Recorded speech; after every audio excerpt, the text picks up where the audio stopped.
Ndabashuje bakunzi bamenya nibi mboneraho no kubifuriza ibihe byiza, amahoro y'Imana nakomeza bane namwe. Muri aka kanya rero nkuzaniye itangazo, nje kukubwira itangazo Nesa yanyujije ku rubuga rwayo rwa Twitter cyangwa se X.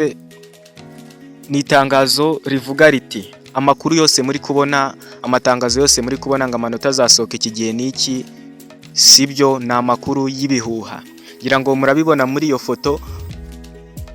Ni itangazo ryasohotse ku isaha 12:35 za mu gitondo. Akaba ari itangazo ryasohowe na Nesa ikarishyira kuri urwo rubuga. Menya n'ibimfo rero tukumenyera buri cyose, buri makuru, buri matangazo abagezweho.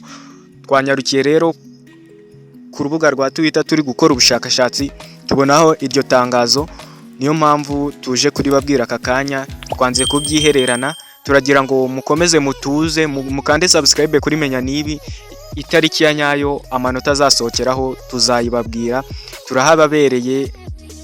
Icyo musabwa gusa mwe no gukanda subscribe, ubundi mugakomeza kubona update kuri update. Ni iri rero, iri tangazo rivuga ko ibyo mwabonye byose ari bihuha rero, yatangajwe na Nesa, ricishwa ku rukuta rwa X.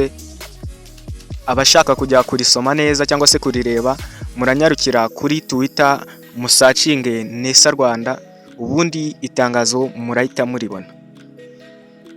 Ikindi rero nababwira nuko tuhababereye update kuri update.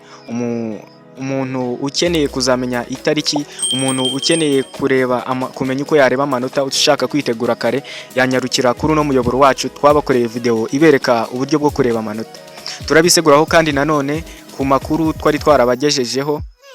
Twari twarababwiye ko itariki ari 20, turabiseguraho cyane tunabasaba imbabazi, ariko igihe cyanyacyo nigisoka Nesa nitanga irindi tangazo turaza kugenda tubagezaho uko Nesa iragenda itanga itangazo. Ndabashimiye rero mwe twabanye. Iyi ni Menya nibi info, ntugende udakanze subscribe. Amakuru, ibiganiro, update zose, ibyegeranyo nta handi wabisanga. Mbararikiye rero gukomeza gukurikira no muyoboro wacu. Amakuru yacu nakagaruka. Murakoze mwe twabanye. Ciao ciao.